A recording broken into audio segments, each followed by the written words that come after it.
사도신경. 나는 전능하신 아버지 하나님 천재 창조주를 믿습니다. 나는 그의 유일하신 아들 우리 주 예수 그리스도를 믿습니다. 그는 성령으로 잉태되어 동정녀 마리아에게서 나시고 본디오 빌라도에게 고난을 받아 십자가에 못 박혀 죽으시고 장사한 지 사흘 만에 죽은 자 가운데서 다시 살아나셨으며 하늘에 오르시어 전능하신 아버지 하나님 우편에 앉아 계시다가 거기로부터 살아있는 자와 죽은 자를 심판하러 오십니다. 나는 성령을 믿으며 거룩한 공교회와 성도의 교제와 죄를 용서받는 것과 몸의 부활과 영생을 믿습니다. 아멘. 지존하신 주님 이름 앞에 모두 무릎 꿇고 다 경배해. 거룩하신 주님 보좌 앞에 엎드려 절하세. 지존하신 주님 이름 앞에 지존하신 주님 이름 앞에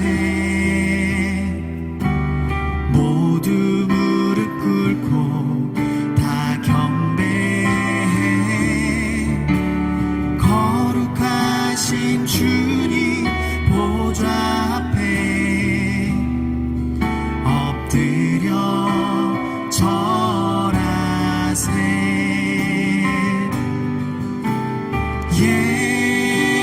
예수는 그리스도,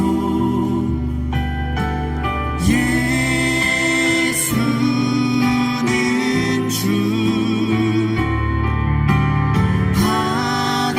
하나님의 영으로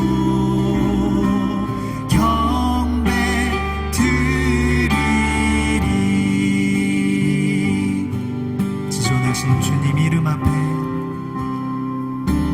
지존하신 주님 이름 앞에 모두 무릎 꿇고 다 경배해. 거룩하신 주님 보좌 앞에 엎드려 절하세. 지존하신 주님 이름 앞에 지존하신 주님 이름 앞에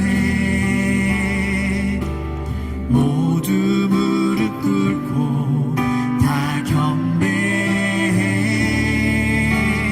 거룩하신 주님 보좌 앞에 엎드려 절하세.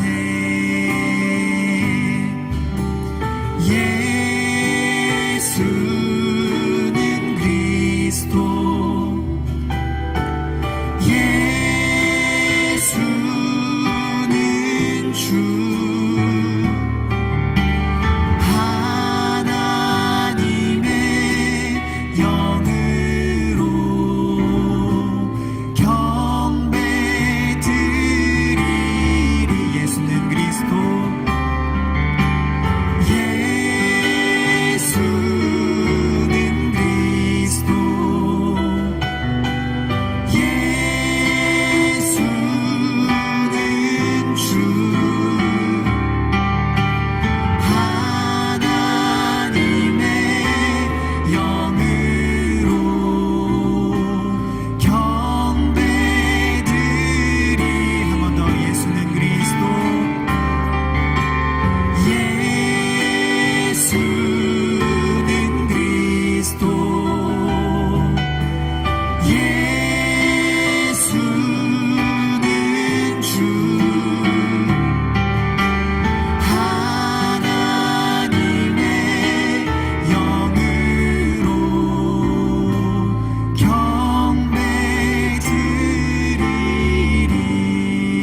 어떤 사람이 요압에게 아뢰되 왕이 압살롬을 위하여 울며 슬퍼하시나이다. 왕이 그 아들을 위하여 슬퍼한다 함이 그날의 백성들에게 들리매 그날의 승리가 모든 백성에게 슬픔이 된지라. 그날의 백성들이 싸움에 쫓겨 부끄러워 도망함같이 가만히 성읍으로 들어가니라. 왕이 그의 얼굴을 가리고 큰 소리로 부르되 내 아들 압살롬아, 압살롬아, 내 아들아, 내 아들아! 요압이 집에 들어가서 왕께 말씀드리되 왕께서 오늘 왕의 생명과 왕의 자녀의 생명과 처첩과 비빈들의 생명을 구원한 모든 부하들의 얼굴을 부끄럽게 하시니 이는 왕께서 미워하는 자는 사랑하시며 사랑하는 자는 미워하시고 오늘 지휘관들과 부하들을 멸시하심을 나타내심이라. 오늘 내가 깨달으니 만일 압살롬이 살고 오늘 우리가 다 죽었다면 왕이 마땅히 여기실 뻔하였나이다. 이제 곧 일어나 나가 왕의 부하들의 마음을 위로하여 말씀하옵소서. 내가 여호와를 두고 맹세하옵나니 왕이 만일 나가지 아니하시면 오늘 밤에 한 사람도 왕과 함께 머물지 아니할지라. 그리하면 그 화가 왕이 젊었을 때부터 지금까지 당하신 모든 화보다 더욱 심하리이다. 왕이 일어나 성문에 앉음에 어떤 사람이 모든 백성에게 말하되 왕이 문에 앉아 계신다. 하니 모든 백성이 왕 앞으로 나아오니라. 이스라엘은 이미 각기 장막으로 도망하였더라. 이스라엘 모든 지파 백성들이 변론하여 이르되 왕이 우리를 원수의 손에서 구원하여 내셨고 또 우리를 블레셋 사람들의 손에서 구원하셨으나 이제 압살롬을 피하여 그 땅에서 나가셨고 우리가 기름을 부어 우리를 다스리게 한 압살롬은 싸움에서 죽었거늘 이제 너희가 어찌하여 왕을 도로 모셔올 일에 잠잠하고 있느냐. 다윗 왕이 사독과 아비아달 두 제사장에게 소식을 전하여 이르되 너희는 유다 장로들에게 말하여 이르기를 왕의 말씀이 온 이스라엘이 왕을 왕궁으로 도로 모셔오자 하는 말이 왕께 들렸거늘 너희는 어찌하여 왕을 궁으로 모시는 일에 나중이 되느냐.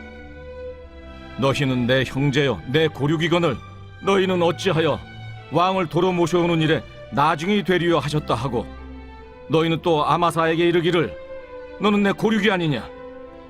내가 요압을 이어서 항상 내 앞에서 지휘관이 되지 아니하면 하나님이 내게 벌 위에 벌을 내리시기를 바라노라 하셨다 하라. 하여 모든 유다 사람들의 마음을 하나같이 기울게 하매 그들이 왕께 전가를 보내어 이르되 당신께서는 모든 부하들과 더불어 돌아오소서. 왕이 돌아와 요단에 이르매 유다 족속이 왕을 맞아 요단을 건너가게 하려고 길갈로 오니라.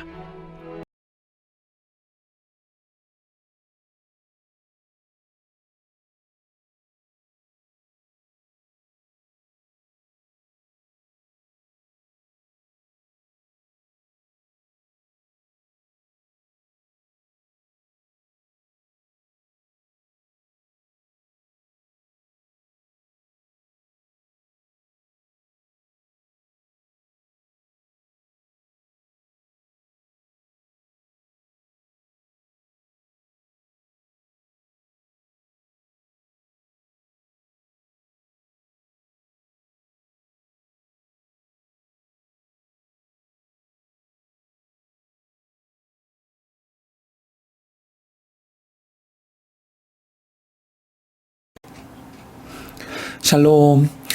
오늘 하루 우리의 삶에 하나님의 회복의 역사가 임할 수 있기를 주님의 이름으로 축복해드립니다. 전쟁에서 승리한 이 다윗 일행은 이제 다시 예루살렘으로 돌아오는 것을 준비하고자 합니다. 전쟁에서 승리한 날은 노래를 부르고 또 춤을 추며 축제가 벌어지는 것이 일반적이죠. 그러나 오늘 말씀에 비록 반란을 일으켰지만 맏아들이었던 이 압살롬이 죽음으로 인해서 다윗 왕은 크게 통곡하며 슬퍼하고 있습니다. 이것 때문에 이스라엘의 모든 백성들에게도 이 왕의 슬퍼하는 모습이 전달되었습니다. 그래서 승전하고 돌아오는 군사들이었지만은 개성가를 부르지 못하고 마치 패잔병처럼 사이가 꺾여서 성으로 들어오고 있었습니다. 이 모습을 보고 있던 요압 장군은 다윗 왕에게 나아가서 충고하면서 백성과 병사들을 격려해 줄 것을 강권합니다. 이 요압 장군은 사실은 다윗의 누이의 아들로 조카뻘 되는 친족이었습니다. 그리고 가장 가까운 신복이었습니다. 그러나 이 요압은 다윗에게 가장 필요한 존재인 동시에 다윗을 가장 힘들게 한 사람이기도 했습니다. 그는 가장 용맹하고 충성스러운 장수였으며 그러나 결정적인 문제에 있어서는 왕의 명령도 무시하고 자기 판단대로 처리해버리는 사람이기도 했습니다. 또한 이스라엘에서 가장 용맹한 장수였지만은 자신의 적수에게는 비겁한 방식으로 제거하고 또 살인도 서슴지 않는 또 그런 인물이었습니다. 또 그러면서 다윗의 마음을 가장 잘 이해하는 사람이기도 했습니다. 동시에 다윗의 마음을 가장 상하게 한 사람이기도 했습니다. 이로 인해서 다윗에게 있어 이 요압이라는 인물은 친족이지만 때로는 자기에게 위협이 되기도 하고 그러니까 친구인지 적인지 헷갈리는 그런 사람이었습니다. 이러한 연유로 하나님께서는 오늘 이 압살롬의 반역 사건에서 이 요압 장군을 통해서 다윗이 할 수 없었던 하나님의 심판을 대신 행하게 하셨습니다. 그리고 다윗 왕을 다시 왕의 자리로 돌아오게 하셨습니다. 만일 이 요압이 다윗의 마음대로 움직일 수 있는 사람이었다면 어떻게 되었을까요? 압살롬에 대한 심판은 다윗을 통해서 이루어지지는 못했을 것입니다. 그렇게 되면 다윗이 자신의 문제에 대해서는 공의를 행하지 못하는 왕이 되었을지도 모르겠습니다. 이처럼 우리도 그 주변 사람들 때문에 고민하는 경우가 더러 있습니다. 때로는 그 사람이 반드시 그 사람의 도움이 필요하지만은 가끔은 또 그 사람 때문에 힘든 경우도 있습니다. 그래서 가장 친하기도 하지만 가장 미워하는 사람이 되어지기도 할 때가 있죠. 그러나 이런 경우에 우리는 하나님의 시각에서 다시 한번 생각해 보아야 할 필요가 있는 것 같습니다. 만약에 모든 사람이 내가 원하는 대로 나의 편에 서서 행동한다면 내 스스로의 부족함과 연약함은 다뤄지지 않을 수 있습니다. 또 우리가 잘못된 일을 하고 있어도 돌이키게 할 사람이 아무도 없을 것입니다. 성경을 보면 하나님은 종종 우리 주변의 사람들을 통해서 우리의 잘못을 책망하시고 또 하나님의 뜻을 세워가십니다. 그러므로 주변에 있는 만약에 요압 같은 사람이 있다면 하나님의 시각에서 재평가해서 바라볼 수 있는 그 내려놓음이 우리에게 필요할 것입니다. 그렇게 나의 시각이 내가 원함이나 내 뜻대로가 아니라 하나님 보시기에 무엇이 옳은가라는 것으로 바뀌어질 때 요압 같은 사람도 나의 성화를 돕는 고마운 존재가 될 수 있을 것입니다. 오늘 말씀에 압살롬이 죽은 후에 돌아섰던 이스라엘 지파들이 다시 다윗의 왕위를 회복시키고자 합니다. 이때 압살롬은 도와서 그 반역에 선두에 유다 지파도 다윗 왕을 다시 예루살렘으로 이제 돌아오게 하는 일에 앞장서게 됩니다. 그런데 생각해 보면 이스라엘은 이 다윗 왕 시대에 이르러서야 침략과 약탈의 위협이 없는 국가가 되었죠. 그러나 사람들은 시선을 끄는 이런 압살롬 같은 사람들이 나타나서 자신들을 위해주는 척 행세하자 다윗이 하나님 마음에 합한 자 되어 이스라엘의 자유와 평화를 가져왔다는 사실을 완전히 잊어버리고 말았습니다. 그리고 급기야 다윗을 버리고 압살롬의 편에 서게 됩니다. 그런데 또 압살롬이 결국은 패하자 또다시 다윗 왕을 기억하고 그에게로 돌아오는 모습을 보입니다. 이와 같이 우리들은 하나님이 베푸신 은혜와 구원의 감격을 쉽게 잊어버리고 말 때가 많습니다. 고난 중에 있을 때는 하나님만을 주인으로 섬기겠다라고 고백하지만은 그러나 어려움이 지나가고 나면 다시 하나님께로 눈을 쉽게 돌립니다. 예수 그리스도가 분명히 살아계신 우리의 왕이심에도 사람들은 화려하게 보이는 세상 유혹을 또다시 따라가고 마는 것이죠. 즉 사람들의 마음이 쉽게 육신의 정욕과 또 우리 안목의 정욕과 이생의 자랑 같은 것들에 유혹되어 버린다는 것입니다. 그리고는 자신의 정욕을 세워줄 새로운 왕을 요구합니다. 왜냐하면 예수님을 왕으로 섬기려면 욕망도 포기해야 되고 또 세상적인 방법대로 살 수도 없기 때문이죠. 그러나 세상 그 어느 것도 우리에게 참 평안과 구원을 베풀어 줄 수는 없을 것입니다. 우리의 평안과 자유는 예수님만이 다스릴 수 있는 우리의 영혼의 해방에서부터 시작되어지기 때문인 것이죠. 그러므로 우리의 모든 삶의 영역에서 거짓된 왕을 버리고 예수님을 온전한 왕으로 모셔드릴 수 있길 주의 이름으로 축복해 드립니다. 그럴 때 거기서 참 평안과 자유가 시작될 것입니다. 오늘 하루 우리의 삶에 그런 은혜가 있어지시기를 주님의 이름으로 축복해 드립니다.